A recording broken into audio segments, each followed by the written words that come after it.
Thank you, Ana Lucia. Hi, Mm. everybody. Gracias, Ana Lucía. Estoy muy contenta de haber sido invitada por parte de Patricia Moselli y por Leonsing para poder hacer este seminario web.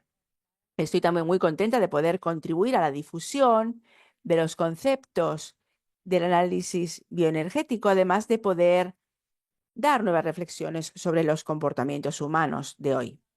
Cuando me invitaron para tener este seminario con trastornos alimentarios, aprecié mucho y acepté con mucho gusto esta invitación. Al principio tenía casi intención de no aceptar, de abandonar el desafío porque tenía miedo, pero después de un poco de tiempo decidí participar porque de veras deseo compartir lo que he aprendido durante mis estudios y la investigación que he conducido. Por tanto, espero que después podamos todos contribuir a la comunidad con pasos valientes para todos, aceptando la propia vulnerabilidad, la vergüenza común y también la voluntad del estar juntos. Aprecio y doy las gracias también al trabajo de las intérpretes y todo el personal que se está empleando a fondo para organizar estos seminarios, y también a Ana Lucía, que ha facilitado sin duda todo el trabajo que estoy haciendo. Y también doy las gracias a todas las personas que de una manera u otra han contribuido a la realización de este seminario web. Bien, comenzamos con la lección. Voy a compartir la presentación con todos ustedes.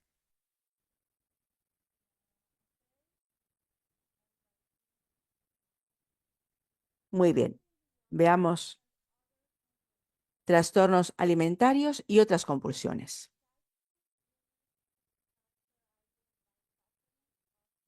La enfermedad psiquiátrica está caracterizada por patrones de comportamiento y síntomas, como por ejemplo depresión y ansiedad extrema. Millones de personas en todo el mundo sufren este problema, hasta el 5% de la población. Y este problema afecta tanto a hombres como a mujeres. Se trata de veras de una patología caracterizada por voracidad, insaciabilidad e insatisfacción. El analista, por tanto, tiene que soportar altas tensiones y al mismo tiempo tiene que mantener la flexibilidad sin perder el rigor y la coherencia del trabajo que debe realizar. Un adulto de cada 5 se ha sentido bajo de moral, deprimido. El 19% ha sentido disgusto por la imagen de su propio cuerpo en el último año. Por tanto, un adulto de cada 5, poco más de un tercio. Y son, por tanto, patrones de comportamiento y síntomas del trastorno alimentario. Vemos que hay trastornos graves y persistentes del comportamiento alimentario, pensamientos y emociones angustiantes, anorexia nerviosa, bulimia nerviosa.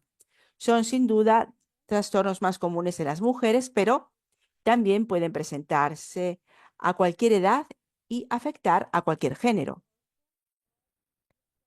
El trastorno dismórfico corporal, el dismorfismo, puede presentarse como una alucinación, como una imagen del cuerpo distorsionada. Las personas no se ven a sí mismas como son. Por lo general, la imagen del cuerpo se puede ver más grande de lo que realmente es. Alimentarse de forma restrictiva o evitar ciertos alimentos, tomar laxantes, vomitar, purgarse o bien el fitness extremo, la vigorexia, el darse atracones. Estos atracones, este binge eating, es el consumo de grandes cantidades de comida, de alimentos en un corto periodo de tiempo. y representa también esa sensación de no controlar, no conseguir controlar qué o cuánto se está comiendo. Hay una preocupación excesiva por la forma, se produce ansiedad y las consecuencias de la necesidad de algunos tipos de alimentos, cómo los otros te miran, lo que representamos para los demás. He aquí que estas actitudes pueden acabar en una dependencia, en una adicción. Se trata de condiciones que van más allá de la preocupación por los alimentos y por el peso. Y esto tiene un impacto considerable en el bienestar emocional, físico y mental, lo que dificulta la vida diaria.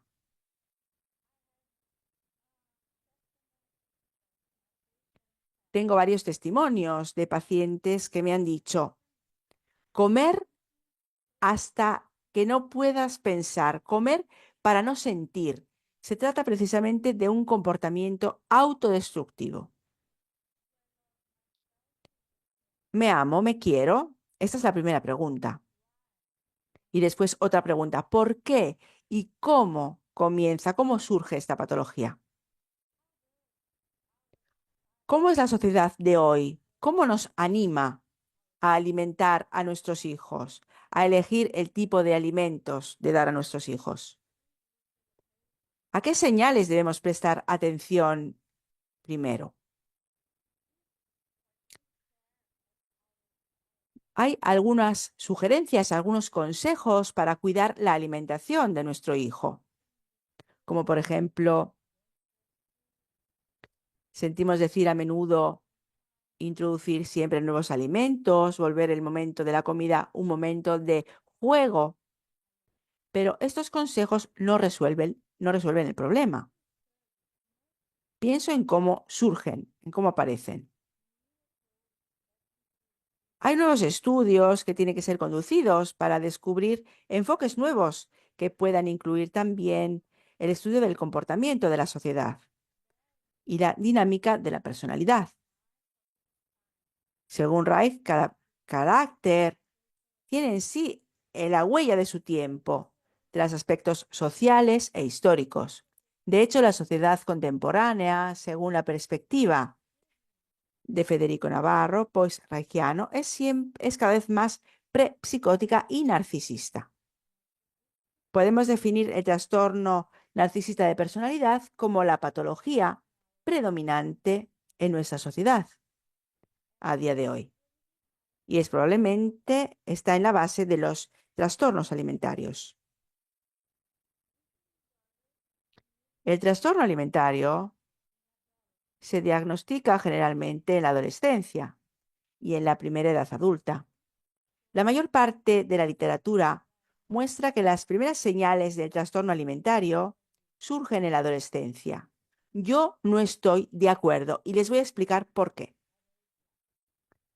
Creo que en las próximas diapositivas se verá por qué no estoy de acuerdo. De hecho, los primeros signos se pueden observar también incluso en la primera infancia. Reich nos dio una gran sugerencia, una pista muy grande, cuando escribió El carácter impulsivo en 1925. Fíjense en esta fotografía de un niño de 2 años. En los 2 primeros años de vida, el hombre hace más experiencia y por tanto tiene más consecuencias que en cualquier otro momento sucesivo de su vida. En un intento de responder a estas preguntas, abordaremos los trastornos alimentarios como cualquier otra compulsión. La compulsión es la enfermedad con más rápido crecimiento en la sociedad moderna.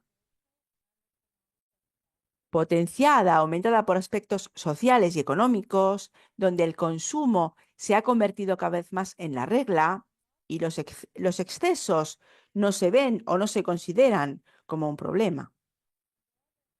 Por otro lado, el consumo es estimulado, es incentivado, como si fuera de veras una rueda de la fortuna loca. una noria loca. El problema comienza en la primera infancia, cuando madre e hijo se desarrollan juntos a través de pequeños pasos que son también tormentosos, en una relación única, que es el resultado de un proceso largo y desafiante.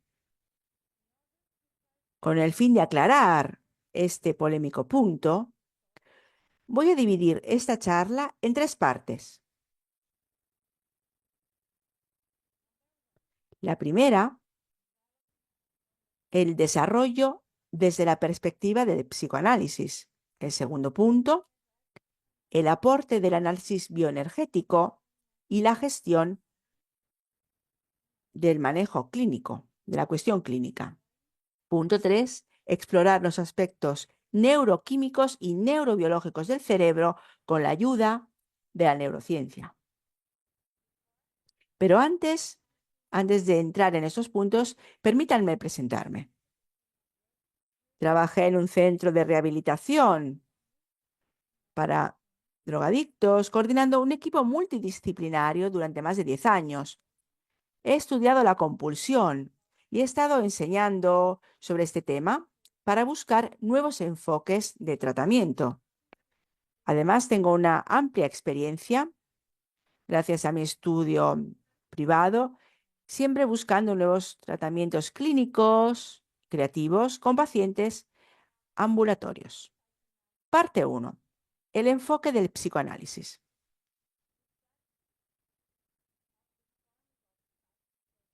Las reflexiones sobre las formas de sufrimiento psíquico del sujeto contemporáneo nos llevan inevitablemente a este fenómeno de las compulsiones, vistas en la psicopatología actual como una señal, una marca de la cultura del exceso narcisista.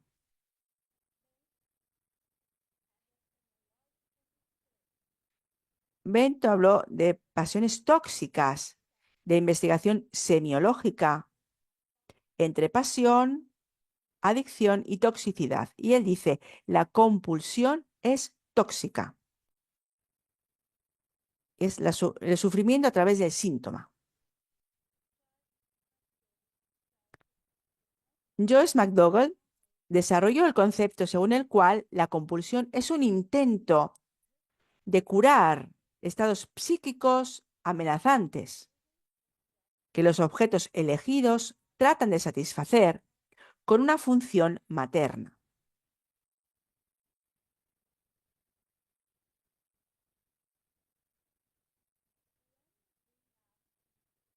Cuando hablamos de cuestiones vinculadas con la compulsión, es muy importante pensar en la maternidad y en la comunidad como una red de apoyo.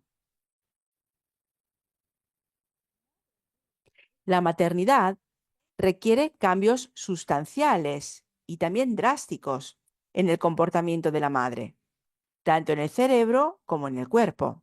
Además, entre los seres humanos, la maternidad ocurre en una familia, dentro de un contexto socioeconómico y cultural, que también debe ser analizado.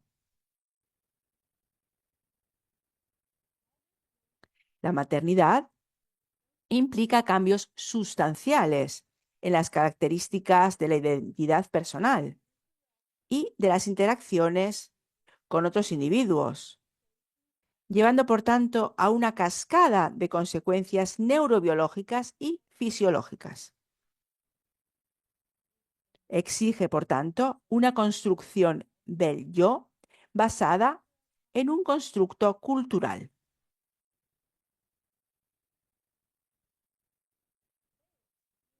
Los bebés, los niños aprenderán palabras, comportamientos y sobre todo emociones que surgen en las relaciones y también el modo en que la mamá los expresa y los tranquiliza y los reafirma.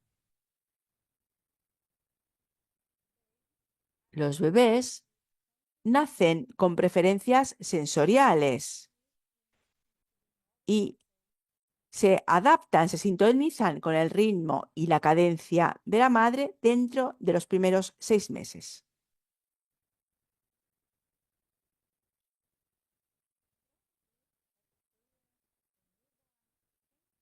A partir de esta experiencia, el recién nacido puede crear su propio ritmo e iniciar así a formar la estructura de su carácter.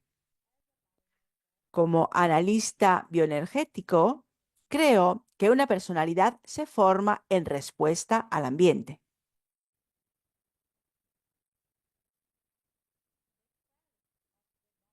La calidad del vínculo entre la madre y el niño determinará cuánto tiempo alguien puede resistir o contenerse y lidiar con las emociones.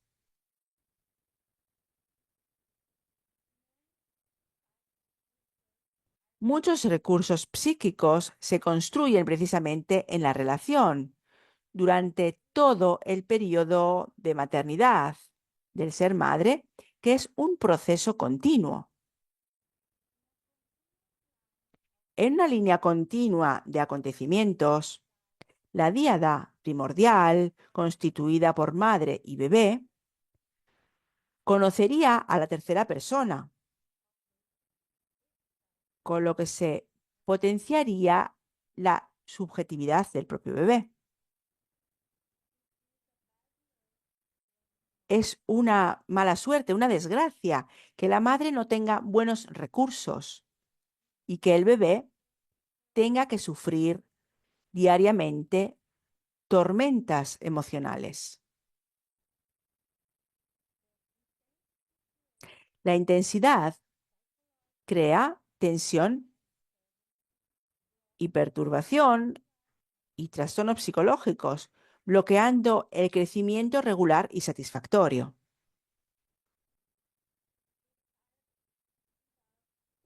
El niño desarrolla fuertes tensiones musculares en la nuca y en el cuello, en la base del cráneo, como un efecto acumulativo de experiencias repetidas de shock traumático. El cuerpo, por tanto, está listo para atacar y se congela. Los músculos nunca olvidan.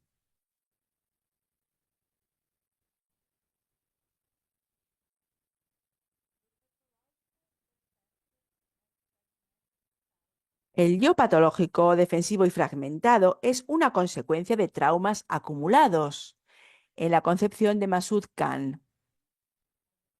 Las compulsiones, como síntomas, tienen como objetivo corregir el desequilibrio y la disociación buscando la integración del yo.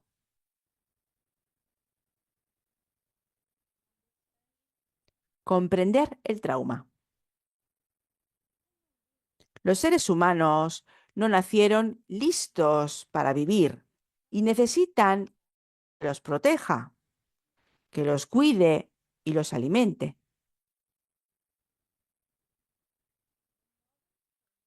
Cuando la madre no logra realizar esta adaptación en una etapa de total dependencia emocional, no son traumas en el momento en que ocurren estas faltas, pero lo adquieren con el tiempo y ante la sensibilidad del bebé, respecto a la sensibilidad del bebé.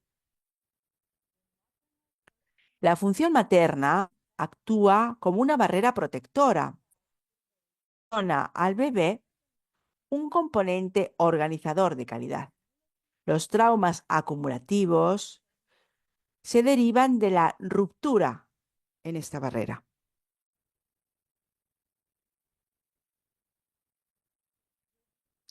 La vitalidad se bloquea cuando se desorganiza por un trauma del desarrollo.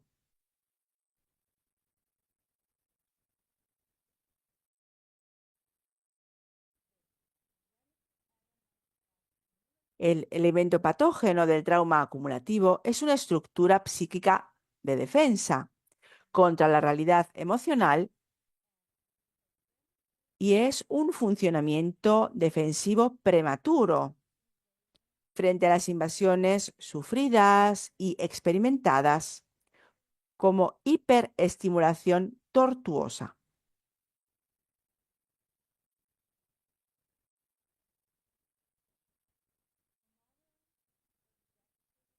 La subjetividad materna se entiende como el conjunto de representaciones experimentadas por una mujer que es madre. Al evocar esta compleja subjetividad materna, la madre y el hijo pueden vivir esa folie à deux, esa locura a dos, y por tanto el proceso puede convertirse en una folie à deux. Precisamente como expresión en francés que puede traducirse como se vuelven todos un poco locos en una relación que exige mucho, porque no es fácil para ninguna madre compartir su propia subjetividad con otro ser humano.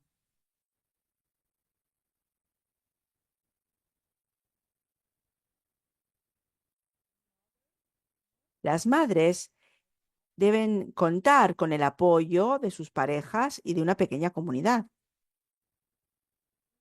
¿Es posible que esto ocurra en una gran ciudad a día de hoy? En los últimos 40 años o en el último medio siglo, la disponibilidad de estar con los demás ha cambiado. La globalización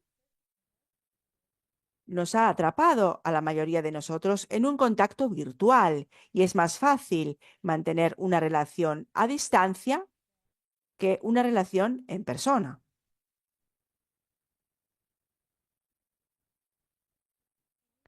Estamos lejos de nuestro cuerpo, sobrecargados emocionalmente y sometidos a mucha presión y a mucha información.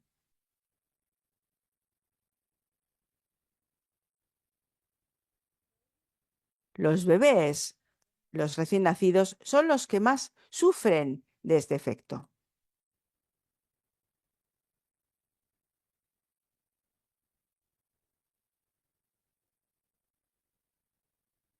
No te rindas.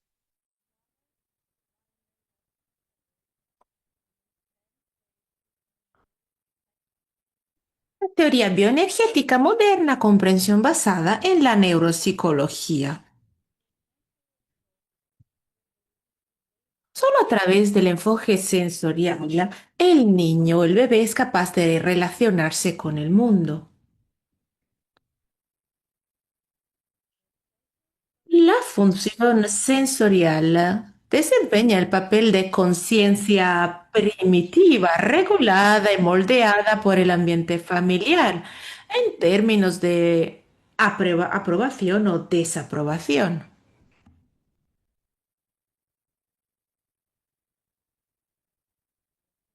Pues bien, la contribución fundamental de Lowen en el siglo XX fue la mejora de las conexiones energéticos sensoriales a través de los afectos de vitalidad. El yo como un todo funcional formado a partir de la cointegración de 5 funciones energéticas, sensorial, motora, emocional y perceptiva o de representación, representacional. Pues entonces, ¿por qué es tan importante entender la compulsión?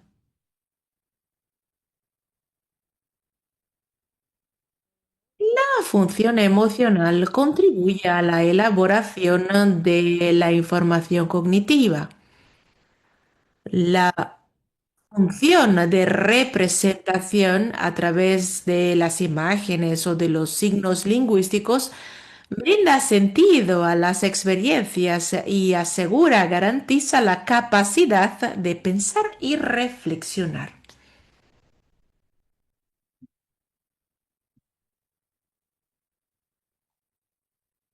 Las experiencias emocionales positivas modifican las células cerebrales, mejorando la efectividad de la sinapsis. Trabajar con el apego modifica, cambia los circuitos frontales y límbicos, lo que Janero llamó le cerveau intime, el cerebro íntimo.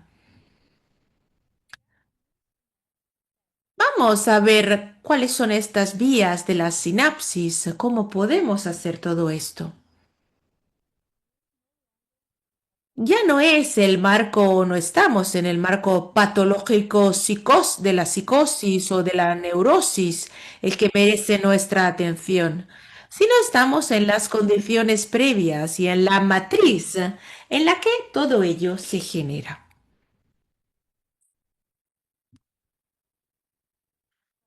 Según mis hipótesis, la fase sensorial es el periodo más relevante en la vida de un ser humano. En términos de desarrollo neuronal y del abanico de posibilidades emocionales. Y tal vez sea también la garantía para una base y una estructura sólidas, como los cimientos de una casa.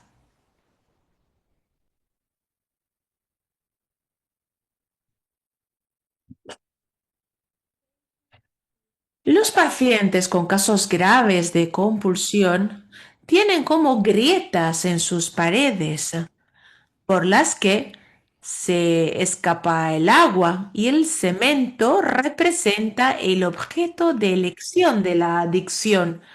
Ese intento de arreglar, de intentar arreglar estas grietas o cerrar estas grietas. La búsqueda de una terapia, de una cura, consistiría en impedir a que el agua salga, gotee a través de las paredes para evitar infiltraciones, humedad y moho. Lo repito porque es un concepto muy importante, es una metáfora, una analogía que hago siempre con mis pacientes, que presento siempre a mis pacientes cuando tenemos casos graves de compulsión. Es como si ellos tuvieran grietas en sus paredes, en sus estructuras, y a través de estas grietas sale o gotea el agua. Entonces el cemento representa el objeto de sus adicciones, eso del intento, digamos, de arreglar estas grietas es el objeto de sus adicciones. Entonces, el objeto de sus adicciones es su manera para intentar cerrar estas grietas. Otra analogía sería la versión de Lowe del flujo y de la pérdida de energía en un cuerpo desvitalizado, porque no tiene límites firmes y definidos.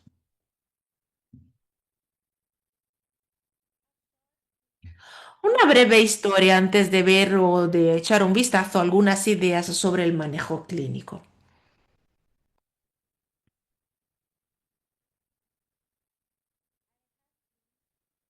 Se me ha reconocido como una terapeuta que trabaja con el corazón.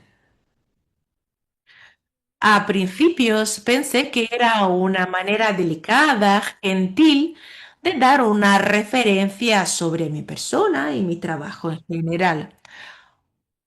Pero nunca supe cuál era el verdadero significado de esta expresión hasta que leí el artículo de Robert Hilton, traducido Cuando Reich se encuentra con Winnicott de 1998 en una conferencia internacional de bioenergética en Francia. Pues este evento subrayó o le dio valor a la manera en la que yo conduzco mi trabajo con mis pacientes. Vamos a ver algunos aspectos destacados de este artículo del que les estaba hablando. El paciente busca una respuesta que lo haga sentir real, importante y reconocido en su mundo. Por otra parte, el paciente se rinde, tira la toalla y dice, no, no lo dice con palabras, pero cierra su cuerpo emocional y físico, como si fuera una cáscara o un caparazón. Es muy importante comprender el cliente cuando, o el paciente cuando no quiere colaborar con el terapeuta. ¿Por qué? Es una manera de manera defensiva para estar con el terapeuta en la práctica. Nosotros percibimos este escenario, esta situación, a través de la estructura emocional del paciente, su comportamiento, no a través de sus palabras. Las palabras no pueden expresar todo esto. Está ahí, delante de nosotros, el comienzo de la vida, donde se desarrollan las heridas, el resentimiento y la negatividad. Reich señala que el paciente tiene una resistencia psicológica y física, una incapacidad o una constricción de los músculos de la garganta y además una resistencia interpersonal en la forma de resentimiento porque por sentirse presionado o de expresarse porque sí. Reich pregunta, ¿pero por qué no puede el paciente? ¿Cuáles son sus razones y por qué son tan importantes estas razones para esta persona?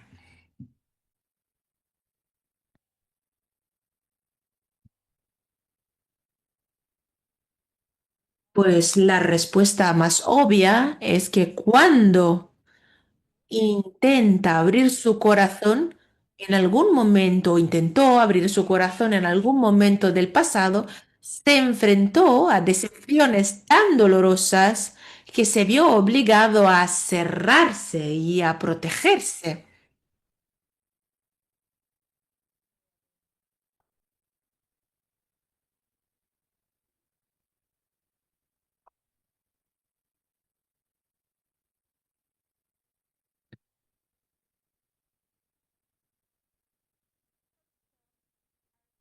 Su personalidad, de su sub-yo, son islas de shock, de miedo, dolor, enojo, formados en la infancia.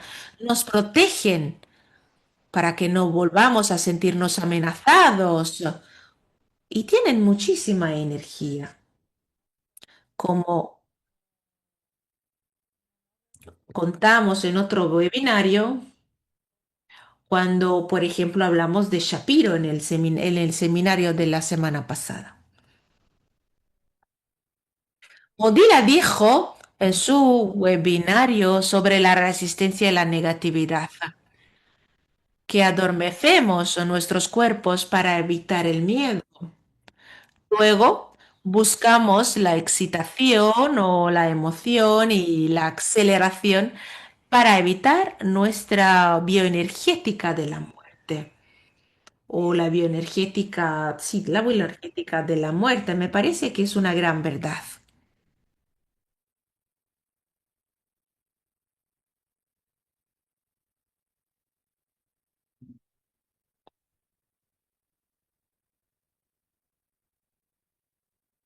¿Perdone?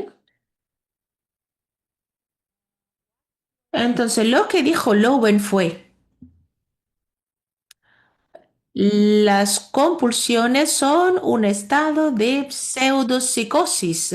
La irrealidad no es solo neurótica, sino que roza la psicosis.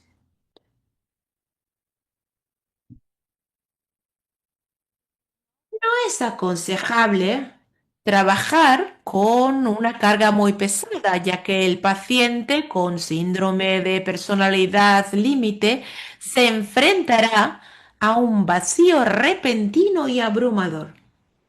Es imposible tocarlos al principio. Se trata de personas que se experimentan como emocionalmente muertas.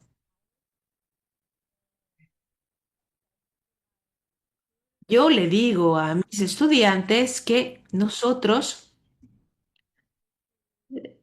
tenemos que mantenernos calmos, tranquilos, para ayudar a los pacientes, para que se puedan expresar libremente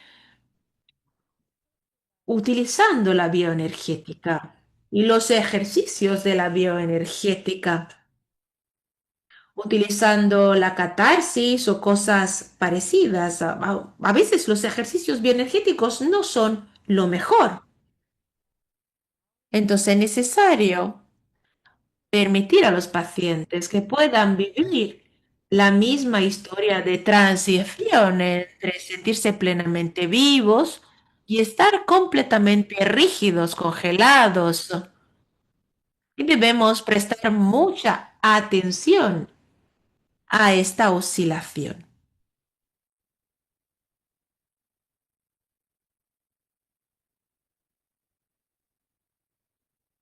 El terapeuta necesita tres elementos principales. Uno, comprender al paciente como una persona. Dos, ser consciente de los límites en la autoexpresión del paciente. Tres, estar disponible para recibir el origen primario que acarreó todo el dolor y las constricciones interiores con un corazón abierto. El terapeuta debe trabajar en el enraizamiento, en el grounding, tal y como se presenta en el enfoque de Lowen, y en el enraizamiento espinal, como se describe en mi monografía para completar y recibir mi CBT, eso el certificado de terapeuta bioenergético. Entonces, construcción del enraizamiento en casos de dependencia química. El eje, la columna vertebral que llega al mundo con un tono bajo, es lo que hay que estudiar y trabajar más.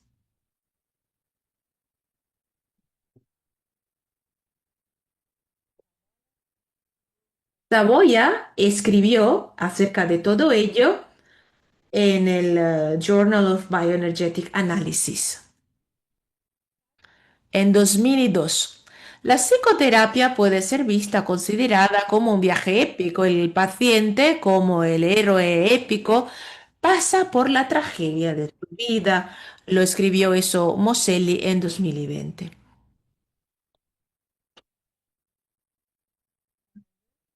Y Moselli dijo también el análisis bioenergético. Vamos a ver cuáles son los pasos importantes a seguir. Ir despacio, construir confianza y conexión, transmitir una resonancia empática, ayudar a los pacientes para que puedan encontrar su propio lugar de control en el cuerpo y trabajar en la vergüenza profunda y en el odio de uno mismo.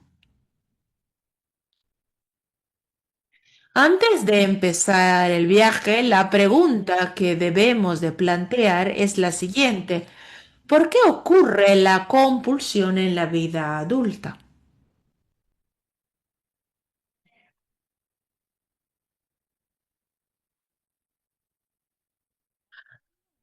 He aprendido que el tratamiento de estos pacientes es realmente como cuidar de un niño.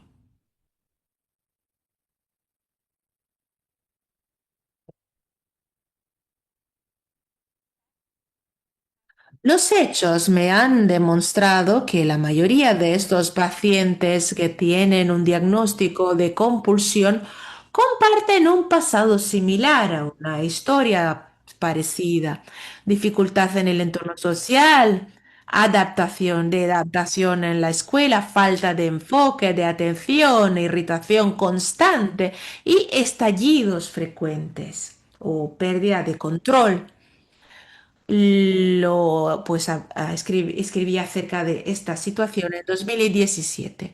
Creo que esta patología es el resultado del estado de congelación o una fijación en una etapa de desarrollo que deberíamos investigar más a fondo. Pues tengo la intención de llamarla como la etapa o la fase sensorial.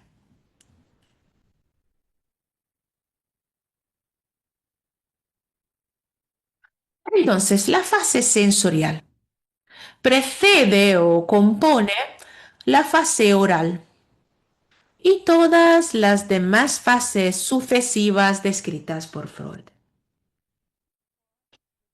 Antes del espejo roto, como Lacan describió y Leia mencionó en su webinario.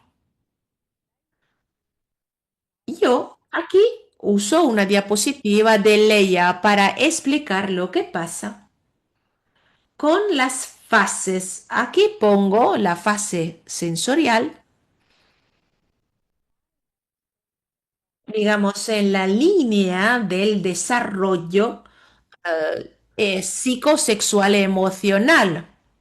Y aquí ponemos, digamos, encendemos la luz en la fase sensorial.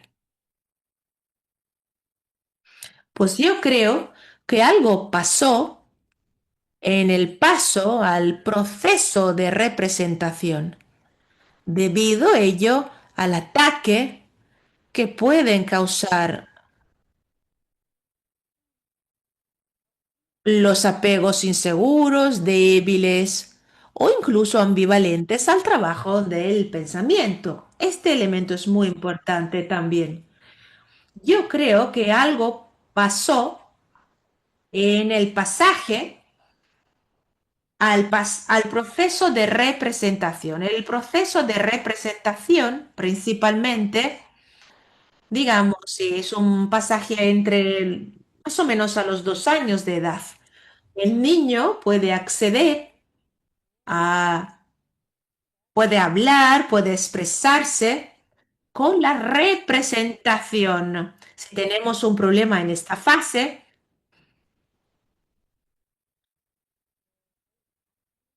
podría ser una señal de una compulsión en la vida adulta. Esta hipótesis presentada aquí también se ve apoyada por una investigación llevada a cabo por Merin Ainsworth en 1969 sobre las reacciones de apego. La búsqueda de la respuesta sensorio-motora indica empatía. Los pacientes con una adicción son incapaces de avanzar o y entrar plenamente en el universo de la representación. Los pacientes, lo repito, con una adicción no son capaces de avanzar y entrar plenamente en el universo de la representación. Cuando el sujeto está constituido alrededor de la edad de 2 años, o se constituye alrededor de los 2 años, hay un fracaso en el lenguaje simbólico que puede ser visto como una pista, una señal de un comportamiento compulsivo en la edad adulta. Estos pacientes tienen la necesidad de sentirse inundados de sensaciones todo el tiempo, constantemente, a pesar de las consecuencias que pueden ser peligrosas o dañinas. Aquí podemos ver a una persona en los ojos como de un demonio. Es un dibujo que hizo un paciente mío para representar o indicar cuando él sigue o cede, digamos, a su adicción o a su drogadicción.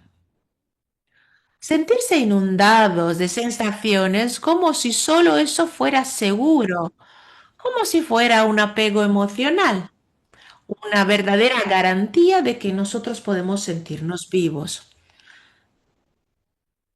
También esta parte es importante, la repito, sentirse inundados de sensaciones como si solo eso fuera seguro, como un apego emocional, una garantía que podemos sentirnos vivos. Bolas y Green, que son psicoanalistas, describieron este comportamiento destructivo como una intersección entre el comportamiento biológico y psicológico, descrito como trastornos del apetito. Entonces,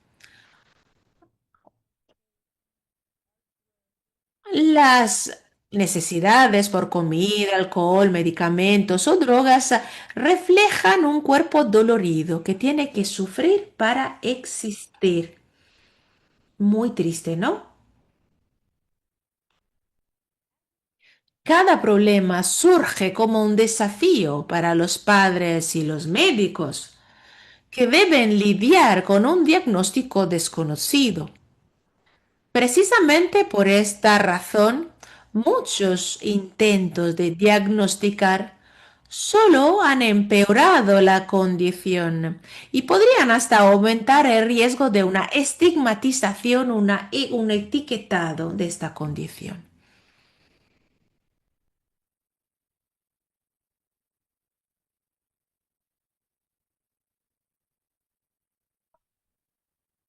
Winnicott llamó a estos terrores psíquicos estados insoportables, inaguantables o agonías primitivas. Una lucha por la muerte, la ansiedad no es una palabra lo suficientemente fuerte como para expresar este estado. Aquí tenemos otro dibujo de uno de mis pacientes. El demonio quiere capturarle. Y ahí vemos también la imagen de la llave que se lleva el demonio. Es una manera que usé yo para trabajar con este paciente, para intentar interpretar lo que le pasaba durante su periodo de drogadicción.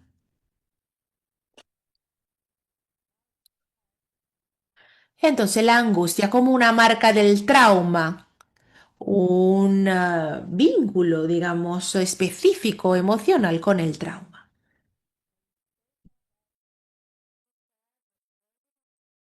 El estado de la angustia prepara el organismo para un miedo constante, ya que algo malo puede suceder siempre, en cualquier momento. De esta manera, pues surgirá el trauma.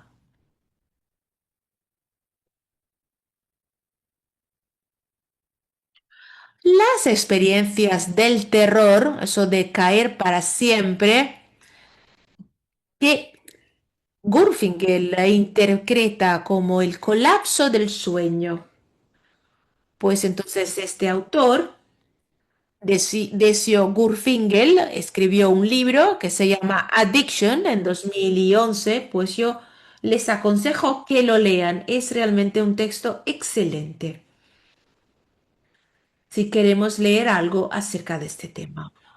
Entonces, sucumbido bajo el caos dentro y fuera del mundo, el paciente se enfrenta con una pérdida de autoorganización y la posibilidad de retroceder a un estado de desintegración.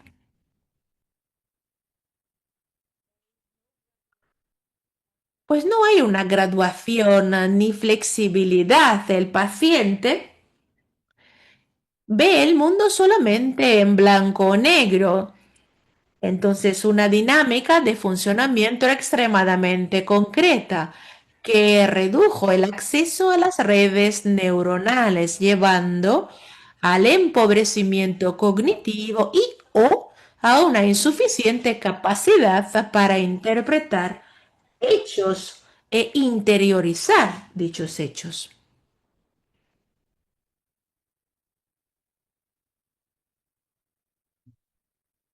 Perdón, me saltaba una diapositiva. Es simplemente una diapositiva para relajarnos un momento, tomar un respiro.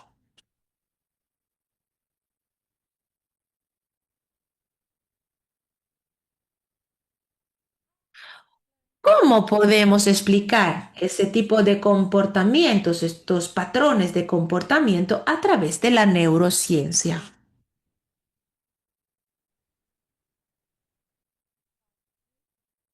Parte 3: el cerebro y sus trayectorias, sus recorridos. El enfoque de las neurociencias sobre los aspectos neuroquímicos y neurobiológicos del cerebro en las compulsiones. ¿De qué manera la búsqueda del placer y de las recompensas pueden a veces conducir al abuso de drogas y a la adicción?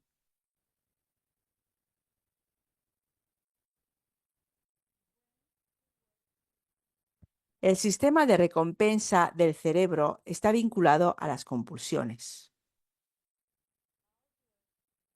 Todas las drogas y los comportamientos compulsivos, como por ejemplo el juego de azar, el sexo, el ejercicio físico, actúan sobre los núcleos de la vía del circuito mesolímbico y mesocortical, aumentando la concentración de dopamina y, en consecuencia, produciendo placer.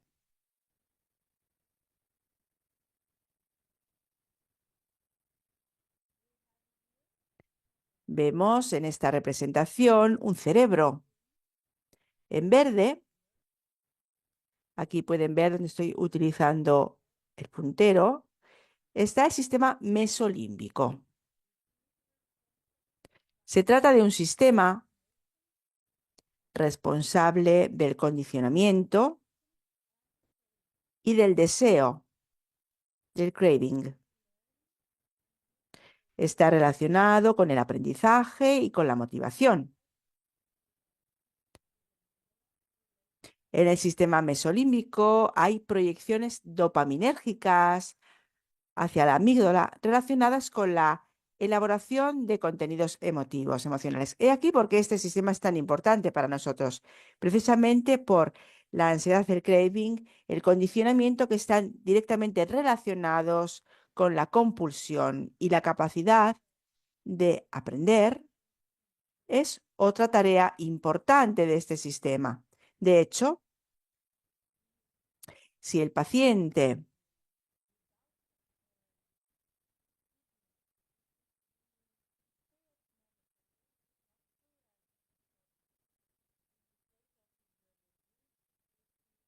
durante algún periodo temporal consigue dejar de utilizar sustancias, el proceso de aprendizaje se restablece y, por tanto, el sujeto, la persona, puede aprender de nuevo. Esto es algo que podemos referir a las drogas, pero también a otras compulsiones, porque de esta manera podemos enseñar y ayudar al paciente a aprender algo nuevo. En azul vemos otro circuito. Se llama sistema mesocortical. También este está relacionado con las compulsiones, al control de los impulsos y al proceso de toma de decisiones. Aquí donde estoy indicando en violeta, precisamente aquí, está la corteza orbitofrontal. La corteza prefrontal está relacionada con el funcionamiento cognitivo y con el control. Hay conexiones con diversas estructuras del sistema límbico: la atención, la memoria, la regulación de la actividad cognitiva y emocional.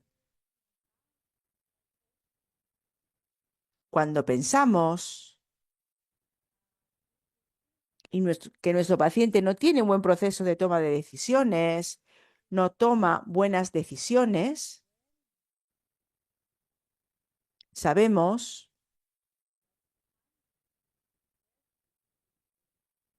que podría haber límites relacionados con la trayectoria mesocortical vinculada con la capacidad de controlar los impulsos y las compulsiones.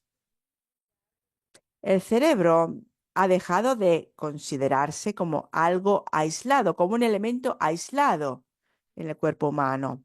De hecho, se considera en relación con el ambiente sensorial, emocional y cultural. Investigación reciente ha abierto nuevas vías para ayudarnos a entender las patologías del cerebro y también su capacidad de adaptación.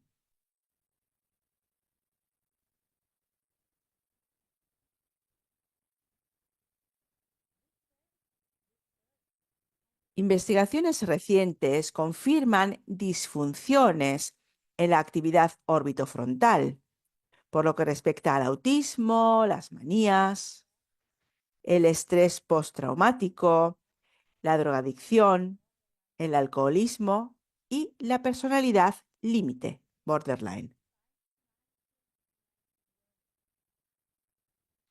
Con una obra de 1991, por lo que respecta a la drogadicción y para el alcoholismo de 1995. Precisamente por este motivo, los pacientes compulsivos, que también podemos denominar frontales, en razón de ese déficit que vemos en esa región del cerebro. Fíjense aquí, de hecho, la corteza prefrontal, aquí la corteza dorsolateral y aquí la corteza órbitofrontal. Estas son las áreas principales que influyen en las compulsiones.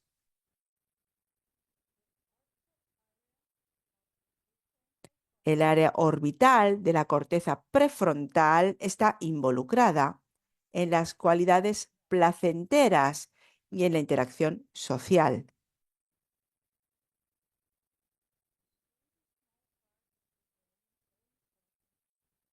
Esta parte muy pequeña del cerebro, por tanto, es muy importante.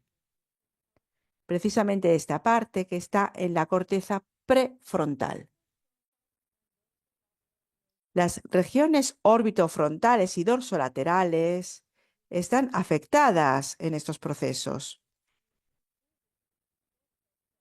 Los individuos menos preparados para lidiar con el aumento de las presiones sociales. Hay un retraso en la maduración de las estructuras corticales frontales o frontocorticales que están vinculadas a las fases iniciales del desarrollo. ¿Y cuáles son las consecuencias? Una falta de respeto por los demás, una disminución del comportamiento espontáneo, una disminución de la expresión emocional, una planificación anticipada reducida, un aumento de la actividad motora y una falta de concentración. También una desinhibición sexual o una reducción marcada del interés sexual. Comportamiento social inapropiado con déficit de control de los impulsos. Estas son las consecuencias.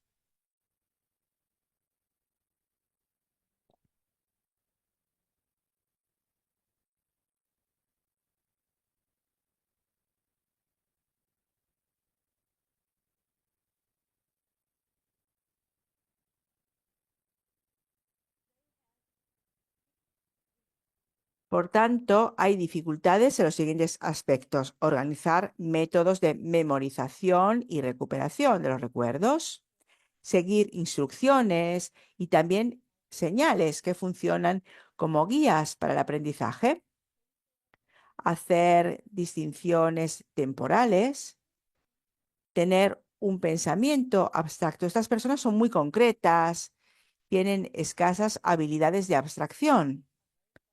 Y también una cosa muy importante a tener en cuenta en el trabajo que hacemos es que tienen también dificultades para comprender las metáforas.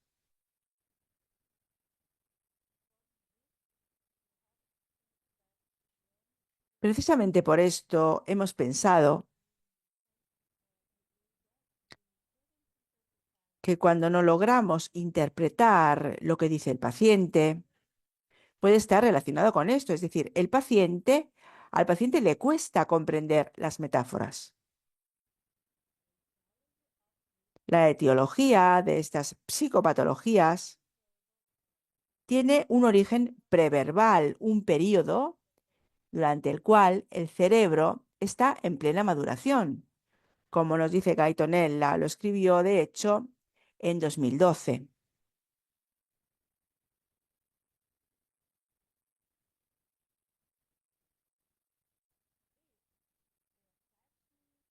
Si la interacción de apego puede mejorarse antes de que finalice el primer año, es decir, cuando el cerebro del bebé tiene la oportunidad de imprimir experiencias más positivas,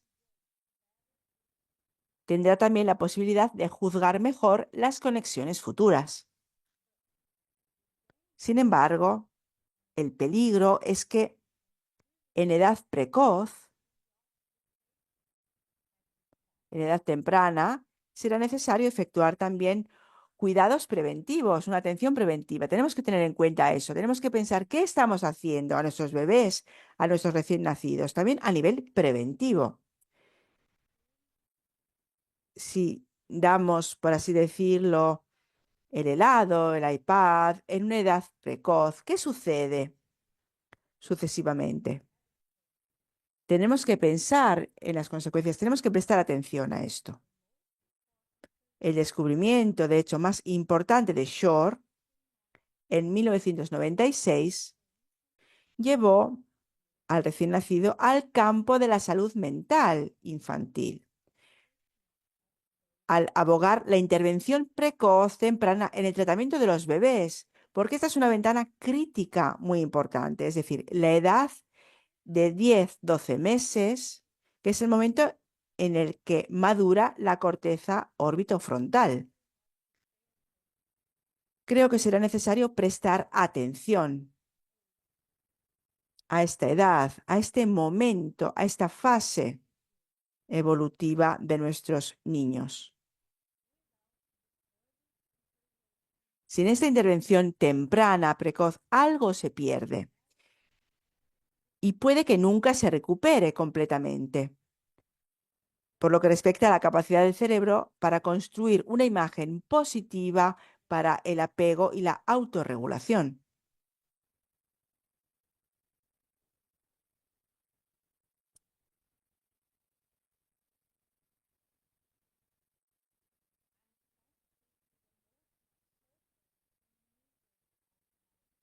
Soy sensible al sufrimiento emocional y a la infelicidad de mis clientes, de mis pacientes adultos. Precisamente por esto sigo buscando nuevas respuestas. Y las neurociencias me han dado respuestas, pero me han dado respuestas al por qué ayudarles. Pero necesito respuestas sobre cómo puedo ayudarles.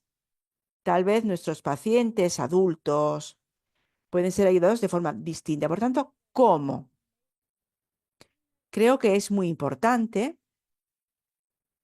hacer que el mundo interior sea poderoso, porque esta es una gran posibilidad y la mejor manera de ayudar a las personas.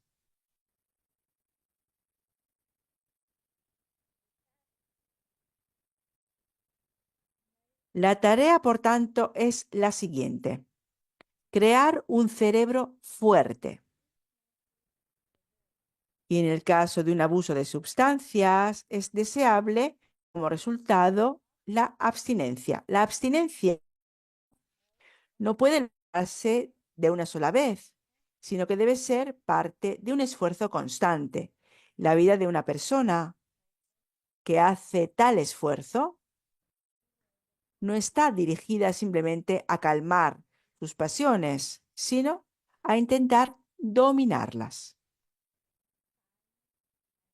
Sabemos que el tiempo y la perseverancia ayudarán a estas personas en su empeño. Los que se dejan llevar por sus pasiones no son personas de alma libre, como nos dice Confucio. Un hombre libre es aquel que controla y domina sus pasiones, como nos decía Tolstoy. Nosotros somos más que un cerebro y la biología no determina quiénes somos. De hecho, tenemos tiempo para recrear todo en la vida. En la vida adulta, de hecho, podemos buscar nuevas oportunidades para recrear nuestro cuerpo a través del libre flujo de energía. Pero lamentablemente ya hemos vivido muchos dolores. Tendríamos que relajar, por tanto, nuestro cuerpo para equilibrar las emociones y cambiar la energía negativa en energía positiva en nuestros pensamientos, lo que ralentizará la presión, las tensiones, las preocupaciones, los miedos y la ansiedad. Precisamente como un dique, al igual que es necesario construir un dique en las estaciones secas para ofrecer protección durante las estaciones de inundación, necesitamos preparar suficientemente nuestra percepción para no dejarnos llevar por la corriente cuando surgen emociones fuertes.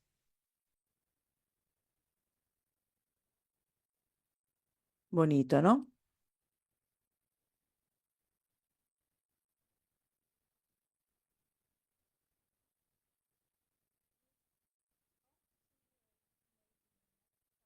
Este tejido compulsivo me ha convertido en una experta en el alma llena de agujeros. Mora 2012.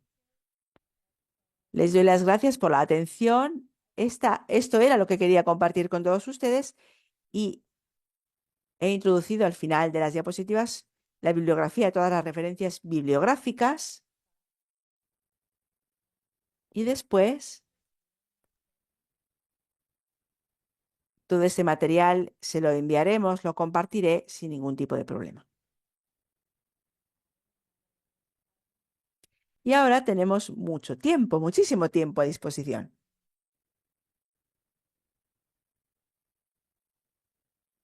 porque he llegado al final de mis diapositivas.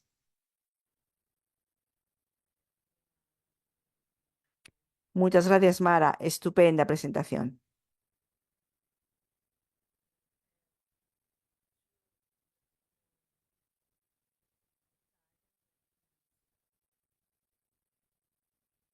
Hay tal vez dos mensajes que han sido escritos en italiano que no consigo leer, pero vamos a las preguntas. Veamos si hay alguien que tiene preguntas para ti, Mara.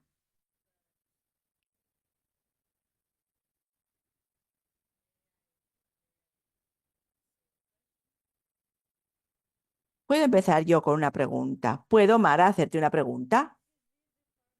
Si es fácil, sí, me la puedes hacer.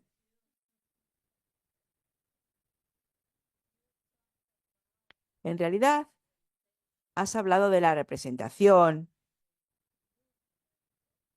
del movimiento del niño hacia la representación. Y esto sucede en torno a 1 año de vida, 2 años, no recuerdo con exactitud. ¿Nos puedes explicar un poco más con detalle qué sucede o qué puede suceder en este periodo de vida que provoca un resultado como el de las adicciones? No es que provoca una adicción en realidad. El hecho es que sucede algo en ese momento de la vida, en esa transición del mundo sensorial y el modo en el que yo percibo el mundo. Y ese periodo, de hecho, es preverbal. Cuando después tengo las palabras que me permiten expresarme, tengo el estado simbólico, la representación, el objeto, la representación del objeto en la mente, y de eso después puedo hablar. En el periodo, por lo menos, mi idea es que sucede algo en ese momento de la vida del niño. No sé exactamente qué es lo que sucede, pero el mundo interior del paciente lo encuentro descargado, escaso, por así decirlo, en términos de representación simbólica de imágenes. Faltan precisamente esas capacidades de utilizar metáforas. Yo trabajo siempre con su mundo interior. Intento darles una nutrición a través de este mundo, a través de las artes y las situaciones, que el paciente, que hace posible que el paciente consiga ver el mundo de otra manera, para poder ampliar los límites de la conciencia, por su visión concreta del mundo, más abstracción, por tanto. Para estos pacientes se vuelve un aspecto de veras muy positivo. Espero que me hayas entendido y seguido. Sí, sí, sin duda. Veo que ahora hay una pregunta de Magda. Los pacientes compulsivos a menudo son también límite. ¿Cómo es esta situación desde tu punto de vista? Sí, estoy de acuerdo con lo que se ha dicho. Creo que los pacientes borderline, los pacientes de personalidad límite, tienen precisamente este aspecto. Y creo que, como decía Masokan,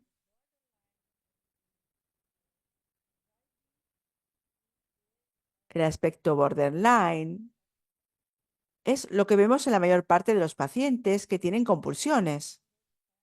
Conseguimos, por tanto, entender la dificultad que encontramos en trabajar con estos pacientes, sobre todo utilizando los ejercicios, el análisis bioenergético. Tiene que construirse con estos ejercicios. Yo utilizo algunos métodos de Shapiro, no la catarsis, pero algunos de sus métodos, los movimientos consolatorios, por ejemplo, con los dedos, con las manos, y la respiración. Utilizo mucho enraizamiento con estos pacientes desde un punto de vista de la columna, enraizamiento con los ojos, todo lo que permite al paciente enraizarse y estar presente. Estar presente precisamente en la sesión, en ese momento específico. Muchísimas gracias.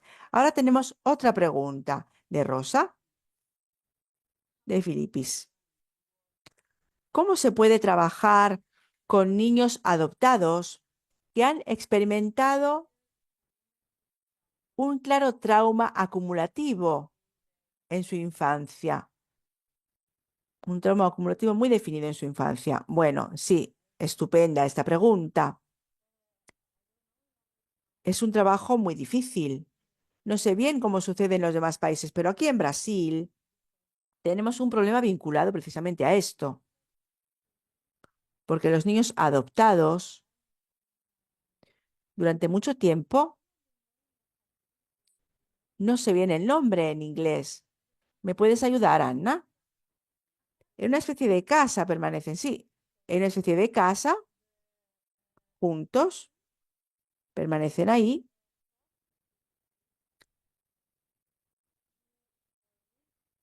Serán orfanatos, imagino, hasta que se dé la posibilidad de salvar. La familia de origen no se evalúe, por tanto, podría hacer falta también tanto tiempo, incluso un año, hasta que no se evalúe, digamos, la casa de origen. Por tanto, es un gran problema, en mi opinión,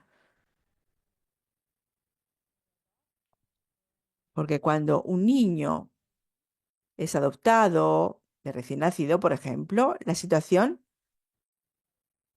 tal vez es mejor, porque hay otra familia que puede acoger a este niño. Un año transcurrido en esa situación, sin embargo, es un periodo muy largo. Y tenemos que tener en cuenta que vamos a perder esa ventana crítica tan importante que explicaba antes de la presentación.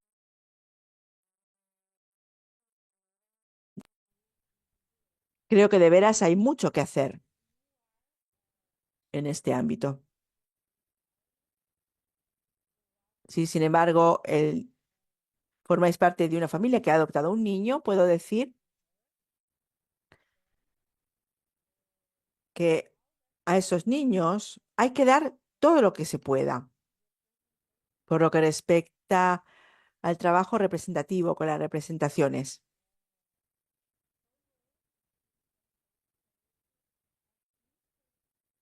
ayuden a esos niños a entrar también en la fase de las representaciones, porque para que podamos ayudarles a describir en palabras lo que están experimentando, lo que están viviendo, y para que ustedes puedan acompañar a estos niños a expresarse también a través del arte, cualquier tipo de arte. Creo que esta es una de las mejores modalidades que se me ocurren en este momento para afrontar esta pregunta. Bien, ahora tenemos otra pregunta de Laura Chirioni, que dice, ¿podemos considerar compulsiva la obsesión por la belleza que vemos a día de hoy y también esa obsesión por la perfección física, no solo relacionada con la delgadez, sino sobre todo con la imagen global y con la forma en que se muestra a los demás? ¿Me puede repetir la pregunta, por favor? ¿Me puedes repetir? Sí. A ver, ¿podemos considerar como compulsiva la obsesión por la belleza y la perfección física? Eso es algo que vemos a día de hoy. Depende también, lógicamente, de la edad. También las chicas muy jóvenes pueden tener esa obsesión ante la belleza. Esto es a lo que se refiere la pregunta. La segunda parte de la pregunta es la siguiente. No solo, por tanto, relacionada con la delgadez de por sí, sino sobre todo con la imagen global y con la forma en la que uno se muestra a los demás. Bueno, sí, creo que se puede hacer al principio. Al principio de la lección puse la personalidad narcisista, que está en la base de los trastornos de la conducta alimentaria. Y creo que la imagen corporal está vinculada precisamente a este concepto. También la obsesión por perseguir el cuerpo perfecto, la modalidad perfecta de mostrarse a los demás. También esta es una compulsión, naturalmente. Y desafortunadamente hay médicos que permiten que los pacientes se sometan a intervenciones quirúrgicas para intentar perseguir este cuerpo perfecto. Pero la imagen corporal de estas personas no llegará jamás a esa percepción, porque es un problema de por sí. No es el cuerpo, por tanto, de por sí el que llega a ese punto, sino está ahí la barrera mental. Es una compulsión de por sí. Y sabemos que, en primer lugar, está la compulsión de los tablets, de las tabletas, de los teléfonos inteligentes.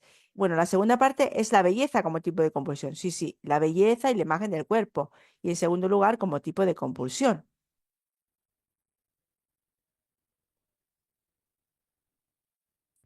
He visto otra pregunta, pero está en italiano, por tanto paso a la pregunta de Rosana, que dice lo siguiente. Quisiera saber si los psicofármacos pueden desempeñar un papel en el enfoque que usted propone en las fases críticas.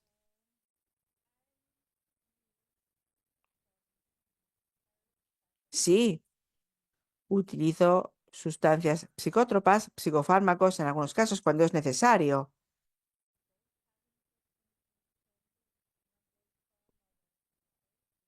En realidad no nos interesa el uso de una sustancia o de otra, más precisamente, pero efectivamente, más allá de la sustancia de la que depende el paciente, a veces los fármacos psicótropos ayudan al paciente a mantener un control de sus comportamientos impulsivos. Por tanto, trabajamos utilizando estas sustancias cuando hay equipos multidisciplinarios con psiquiatras, neurólogos, que nos recomiendan el uso de estas sustancias para los pacientes que consideramos necesarios. Una pregunta de Daniela Caldarola. Estoy de acuerdo con usted cuando habla de la dificultad emocional que encuentran estos pacientes. De hecho, recuerdo una paciente mía que se describía a sí misma como una mujer incapaz de sentir emociones, una mujer congelada. No es una pregunta en realidad, sino que se trata más bien de un comentario, de una observación. De hecho, estoy de acuerdo, es un excelente comentario, porque hay un estado de congelación en el cuerpo. Cuando el cuerpo está congelado, no hay posibilidad de conexión con las propias emociones, con las propias sensaciones. Por tanto, sí, hay un estado de congelación.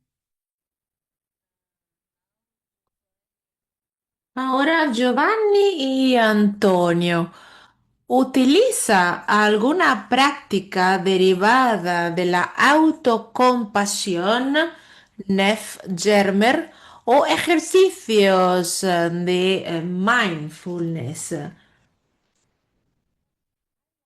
En la comida me encanta la mindfulness para la comprensión de la meditación. Para nuestras heridas es seguramente útil la meditación. Por otra parte, me parece que es muy difícil trabajar con la meditación con estos pacientes. La mindfulness sí, porque tenemos, digamos, los diferentes pasos, pero me parece que es muy difícil con estos pacientes porque son pacientes que no están listos, preparados, no son capaces de estar en su mundo interior. Un mundo muy vacío el mundo que tienen ellos. Se espantan cuando uno le dice que cierren los ojos. Y cierro los ojos para ver qué. El mundo de la oscuridad que me congela. Y entonces trabajo con la aspiración profunda, que es muy importante. Y también mis pacientes, mucho tiempo. Tarda mucho en poder cerrar los ojos. Cerrar los ojos es realmente muy peligroso para ellos, les espanta. Así que tenemos que tomar las cosas con calma, lentamente, paulatinamente, paso a paso. Pues creo que la meditación seguramente es un buen objetivo, digamos, que podemos alcanzar, pero en el momento, a principios de la terapia, me parece que es muy difícil trabajar con ese tipo de práctica. Me gusta para mí, seguramente. Bien, estabas hablando de de las terapias disponibles.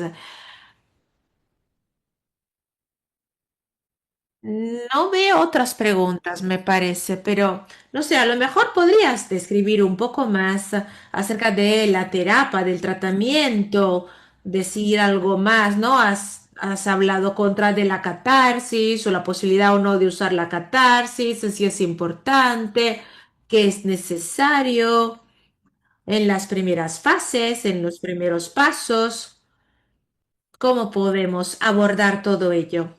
A ver, intentaré resumir porque evidentemente es un tema muy amplio. Gracias. Entonces, la catarsis no es... A ver, yo creo que es muy peligrosa y quiero explicar por qué. Porque el paciente, si pensamos en una paciente con una organización límite, borderline, la catarsis significa más desorganización, aún más de la desorganización que ya tiene el paciente. Así que la catarsis la puedo utilizar en algunos casos, pero necesito antes calmar, tranquilizar al paciente.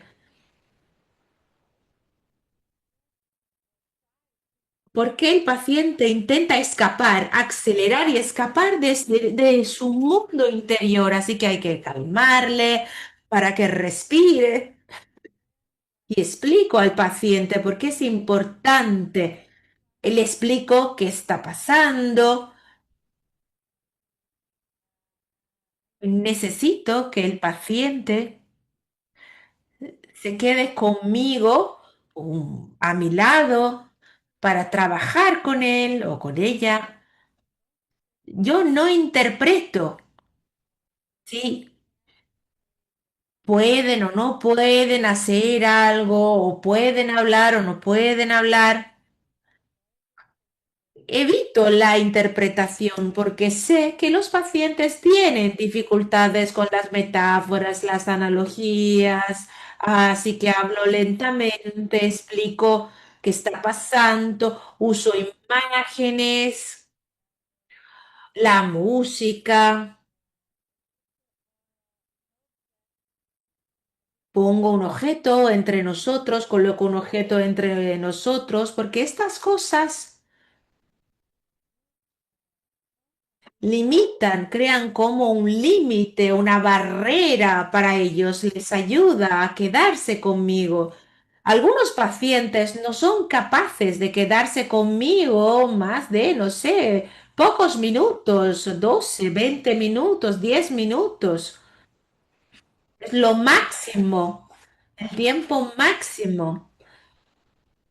Luego seguimos paso a paso, aumentamos, llegamos a 30, tomamos una pausa a mitad de la sesión, luego volvemos. Es un proceso, es realmente como cuidar de un niño, de verdad. Gracias. Excelente pregunta. Gracias, Mara. A ver, no sé qué hacer porque yo no veo otras preguntas, ¿o sí?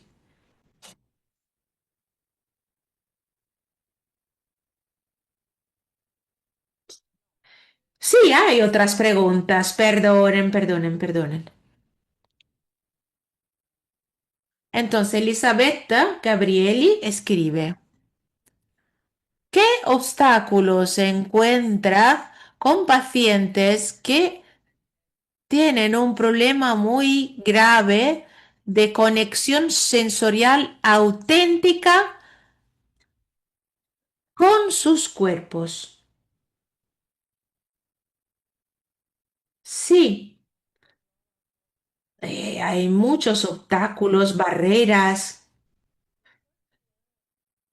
Ante todo, trabajo con la metodología, con la resistencia, con la negatividad. Entonces, ante todo, trabajo mucho con las transferencias, el transfer negativo, porque quiero crear una conexión con el paciente. Quiero que el paciente cree una conexión conmigo. Fase uno, prepaso uno, porque sé que el paciente normalmente no logra conectarse fácilmente. Yo soy un puente para él o para ella. Si él se conecta o ella se conecta conmigo, ¿cómo puedo decir?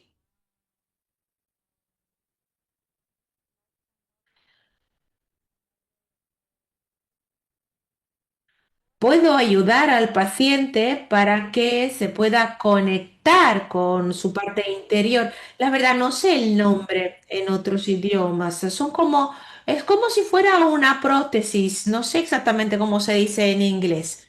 Igual como una prótesis, ¿no? Como otro yo, una sustitución, ¿no? Yo soy la terapeuta, un puente o una prótesis. Y si el paciente se conecta conmigo, yo soy un puente para que él se pueda conectar con su yo en el futuro.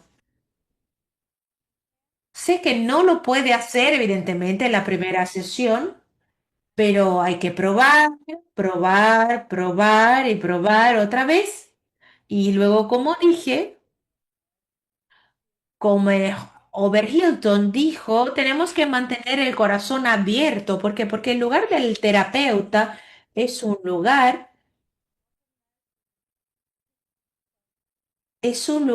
abierto, porque nosotros recibimos una transferencia muy negativa y tenemos que quedarnos ahí con un corazón abierto, pero es muy difícil, lo sabemos, ¿no? Para los terapeutas, mantenernos con un corazón abierto cuando recibimos un transfer, una transferencia negativa. Perfecto. Hay otras preguntas. María Cristina dice, cuando se trata de una persona con bulimia crónica, cuando tratamos una persona con bulimia crónica, ¿qué se puede hacer para ayudar a esta persona para que se libere de su compulsión? ¿Y por dónde deberíamos empezar? ¿Lo puedes repetir, por favor? Entonces, cuando tratamos a una persona con una bulimia crónica, ¿qué podemos hacer para ayudar a esta persona a que se libere de su compulsión? ¿Y, y por dónde deberíamos empezar durante el proceso, ¿no? ¿Dónde empezamos? Entonces, la bulimia, otros trastornos alimentarios, pues yo trabajo siempre de la misma manera con otras compulsiones, porque comprendo, sé cómo funcionan las compulsiones, tienen el mismo efecto en el cerebro. Y la psicodinámica también de la personalidad, todas las compulsiones funcionan de la misma manera. Por otra parte, la bulimia es muy peligrosa. ¿Por qué? Porque el paciente puede perder muchísimo peso, adelgazar muchísimo, acabar en un hospital o hospitalizado, también con la anorexia nerviosa, evidentemente. Entonces, en este caso es muy importante con estos pacientes, por ejemplo, si tengo hombres, mujeres, pacientes. Puedo llamar a la familia para trabajar juntos o trabajar con la familia es fundamental porque necesitamos una red de apoyo, un ambiente o un entorno de apoyo para ayudar al paciente.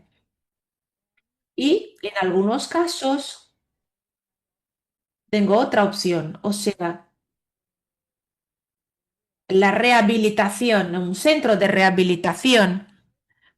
Antes hay que estabilizar la persona, el paciente, no mucho tiempo, pero un periodo en un centro de rehabilitación para estabilizar la situación, para que... Y luego puedo volver a trabajar con este paciente. Entonces tenemos a Oksana que dice, en el caso de los adolescentes que reciben atención o terapia, los padres son seguidos por un terapeuta para trabajar en las dificultades en la relación con sus hijos, también en previsión del futuro distanciamiento del adolescente y el fortalecimiento de su cerebro.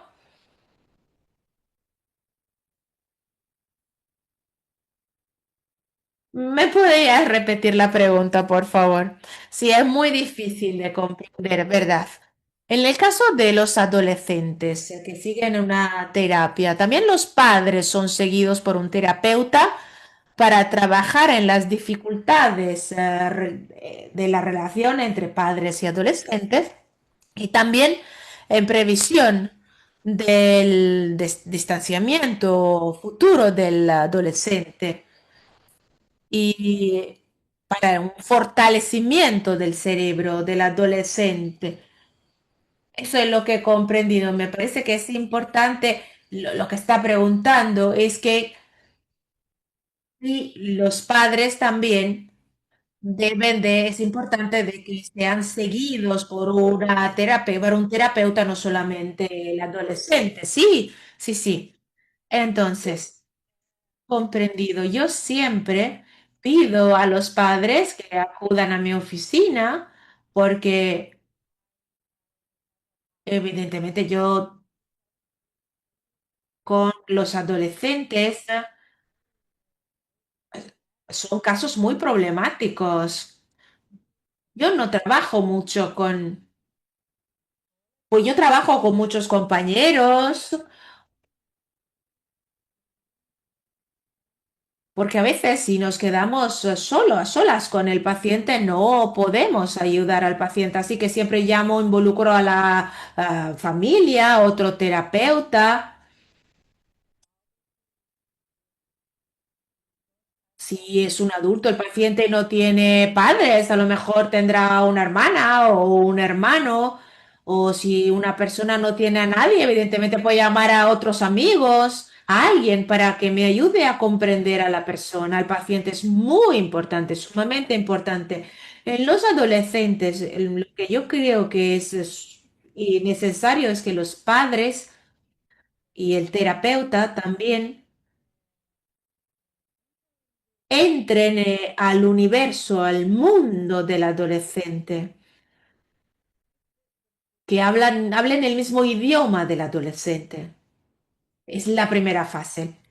Luego, evidentemente, podemos invitar al adolescente que se quede contigo, pero a ver si el adolescente tiene un problema, son los adultos que deben de acercarse al adolescente, no viceversa.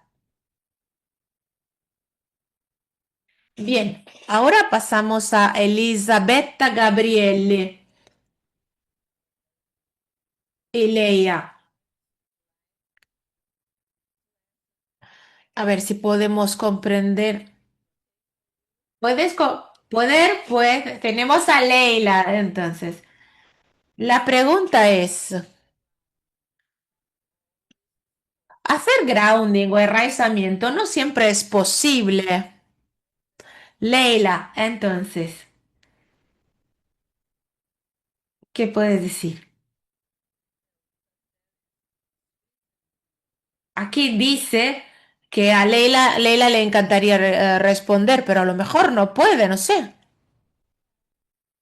Pero está aquí, ¿no? Leila. Yo vi a su nombre, pues su nombre aquí en la pantalla. Igual, entonces podamos, a ver si podemos comprender nosotros. Entonces, hacer enraizamiento, grounding no siempre es posible por diferentes razones. Entonces, ¿cuál es tu sugerencia cuando es imposible hacer grounding? Si el grounding es imposible, porque no siempre es posible utilizar el grounding. Yo estoy haciendo enraizamiento grounding aquí con mi espalda, con mis espaldas, o sea que con la espalda.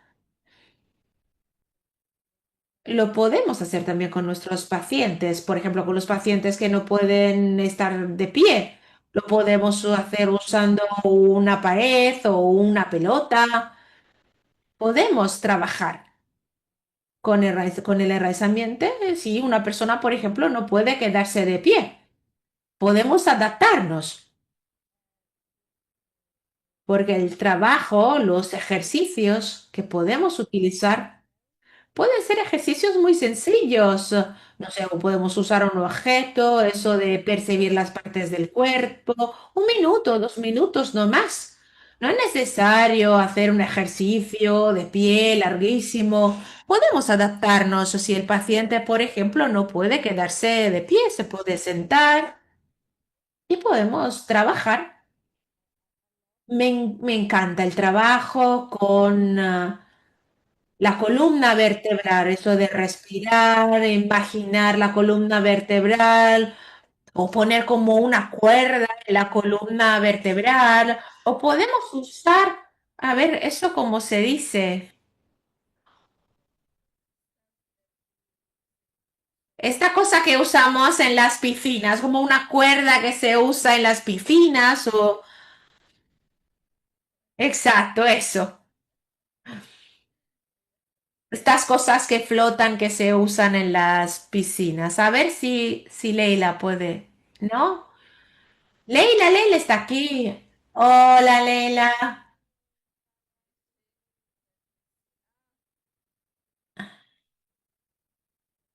Sí, es un dispositivo flotante, pero no, no era mi pregunta. Yo estaba preguntando acerca de las obras de arte que usas para tratar tus pacientes, porque no has hablado mucho del trabajo que haces con las obras de arte con tus pacientes, que me parece que es fantástico lo que haces. Así que no tenía nada que ver con cosas flotantes.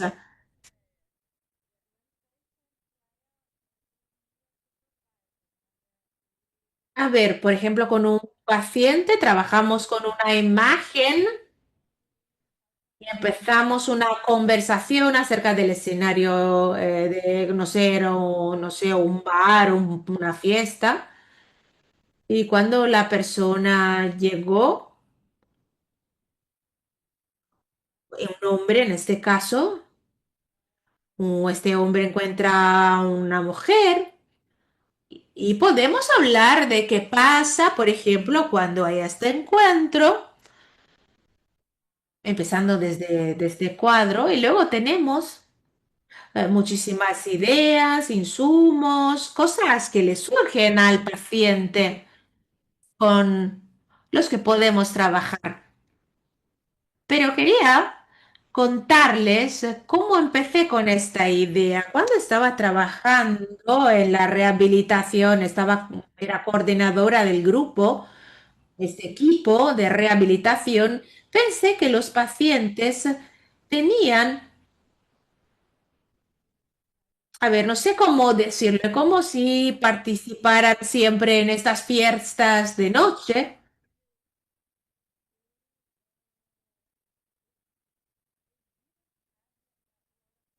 No tenía muchas experiencias de la vida, ¿no? Entonces pensé, ¿qué puedo hacer con estas personas? Pues en ese momento pensé que era útil crear un grupo que saliera del centro de rehabilitación. Yo era como el líder, la guía, digamos, la profesional que podía guiarles para que pudieran acudir a un teatro, ir a bailar, escuchar un concierto, salir fuera del centro de rehabilitación para introducir, presentarle este universo. Y los pacientes decían, ¿pero qué es? A principios decían, no, es aburrido, no quiero ir, Mara. Pero en cambio, cuando empezaron a salir de verdad, dijeron, no, pero es fantástico, increíble, maravilloso, porque no tenían estas experiencias de la vida real. Y después de este trabajo, invité a los pacientes a que volvieran a las áreas, a las zonas donde, digamos, no sé, las pequeñas comunidades, cuando eran drogadictos, por ejemplo, con personas pobres, donde iban, ¿no? En estos barrios para comprar droga, entonces les invité a que volvieran a estas áreas, de estas zonas, con algo para dar. No sé, un ejercicio de capoeira, un baile, enseñar inglés o ordenador, a usar el ordenador o a pintar, algo que sabían hacer. Porque estos pacientes tienen una altísima sensibilidad. Digamos que son pacientes que nos percibimos como muy cercanos, tienen una altísima capacidad, una altísima sensibilidad. Entonces volvieran a estas pequeñas comunidades para crear puentes, digamos. Y yo pensé que el arte podía ser muy importante para estas personas. Todos pueden recibir algo. Ellos empezaron en aquel entonces y ahora sigo trabajando con estos pacientes, con estas actividades, con las obras de arte. Hablamos de libros, hablamos de películas, de experiencias en el mundo. Siempre les insto a mis pacientes para que hablen de todo ello porque quiero que ellos puedan abrir su conciencia y puedan explorar el mundo allá afuera.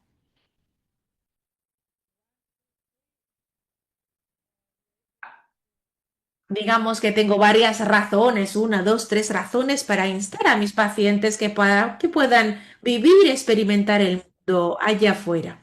Perfecto. A ver si hay, sí, tenemos tiempo. Verónica Martoni dice, en el contexto del trauma acumulativo y la influencia materna en el sistema nervioso, podemos considerar la presencia de la transmisión del trauma transgeneracional tal y como lo concibe CAES en la formación de la compulsión. Uy, qué pregunta compleja, sí, maravillosa. Realmente muy difícil contestar. Yo creo que sí. Si nosotros comprendemos el trauma acumulativo en el mundo moderno, es enorme, es algo, un tema enorme. Yo la verdad tengo que confesar que la verdad que me espantan estos traumas transgeneracionales, porque abren una ventana enorme para mí. La verdad que no sé exactamente cómo trabajar con estos traumas. Yo lo que hago es mirar, digamos, a los recién nacidos o no a los traumas a tres generaciones. Evidentemente pasan, suceden, pero no sé cómo trabajar con estos traumas, porque para mí, pues yo me imagino que hay seguramente maneras para, no sé, guiar a mis pacientes, pero sí, evidentemente son traumas que suceden, que pasan. Mata Clonic dice, suele sentir mucha negatividad como contratransferencia, cómo la gestiona, cómo conecta con su corazón abierto. ¿Cuáles son sus métodos? Muy importante esta pregunta. Yo creo que es el trabajo de una vida entera. Cuando empecé a estudiar Reich, estaba en la universidad y dije, wow, ¿qué está diciendo este hombre? ¿Qué me dice? Me encantó, me encantó.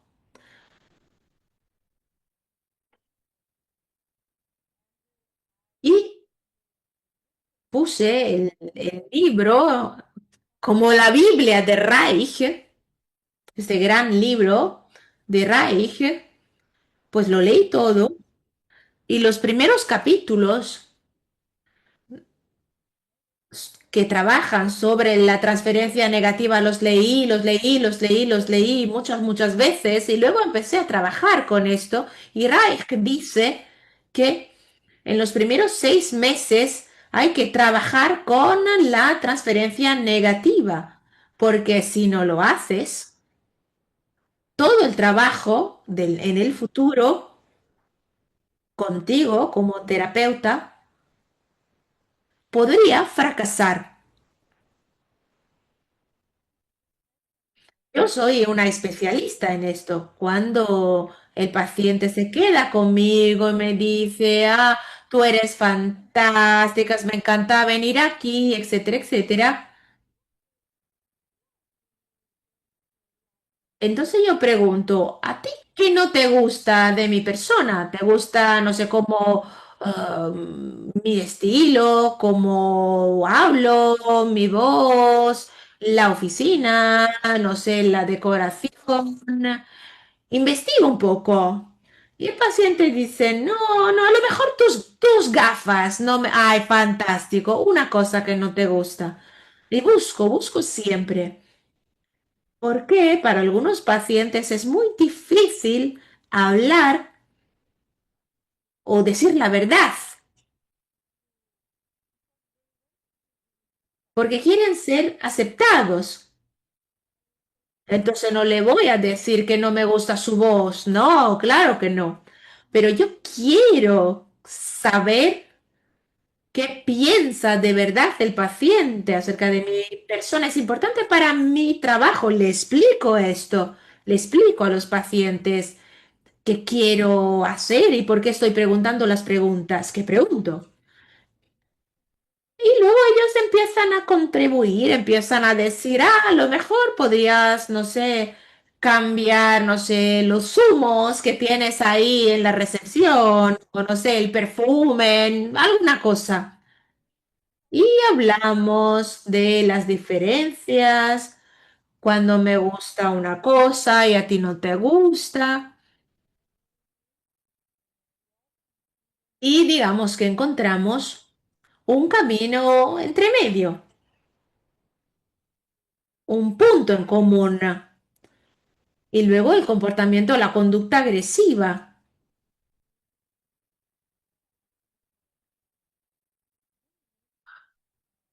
disminuye un poco y mi corazón se abre más y puedo decir, espera un minuto,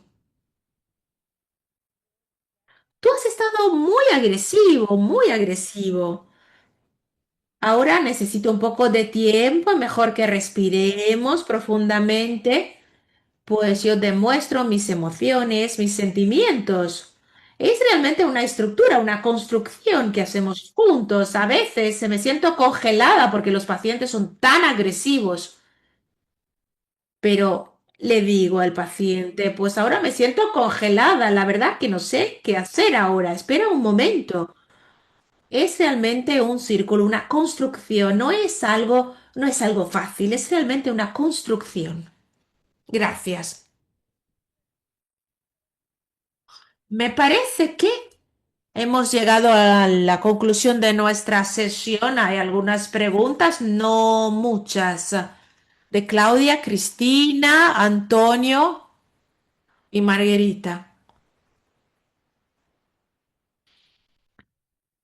No sé, me parece que hemos terminado nuestro tiempo. Son casi las 4 considerando mi horario. Me parece que tenemos que terminar. ¿Sí? ¿Sí? Sí, Alesia, ¿qué dices? Entonces, muchísimas gracias, Mara, por todo lo que has compartido con nosotros. Hiciste un trabajo fantástico, maravilloso, muy exhaustivo. Fue un placer estar aquí contigo, con todas las personas que han participado hoy. Muchísimas gracias. Gracias, Ana Lucía. Gracias a todos. Adiós.